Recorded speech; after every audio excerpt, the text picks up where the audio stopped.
Hi, in this Alma Thomas inspired project, we are going to be using a crayon resist technique. You will need a final paper, some crayons, and tempera paint cakes, a paintbrush, a water cup, and something to protect your table with.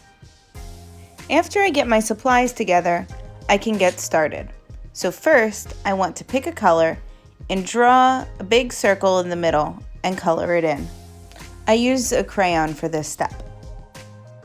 Next, I choose another color crayon and I start drawing rectangles in a circle around my circle that's in the center. And I color those rectangles in as carefully as I can with the same crayon. After I complete my first circle of rectangles, I choose another color and I make another circle of rectangles and then I color them in. And then I choose another color and make another circle of rectangles. And I repeat this until I get to the edge of the paper. And every circle of rectangles has its own color.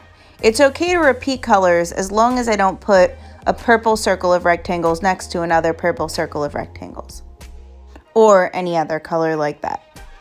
So I finish coloring in my circles of rectangles with crayons, and then I'm just about ready to start painting. I roll up my sleeves and I set up my table by putting a piece of newspaper or plastic down so that I can protect my table. And then I put my paper down, I get my paint, I get my water cup, and I get my brush together. We're doing something called a resist technique, so we're painting directly on top of our crayon marks. First, I'll paint a circle on top of my circle that I made in the middle. You might notice that as it dries, you'll be able to see the crayon. And if you can't see the crayon, you can use a paper towel like I did and dab it so that you can see the crayon a little bit more.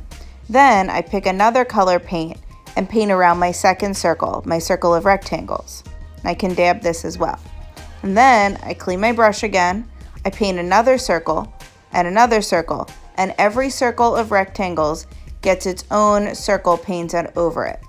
And you should be able to see your rectangles coming through. And if you can't, you can again dab it with a paper towel.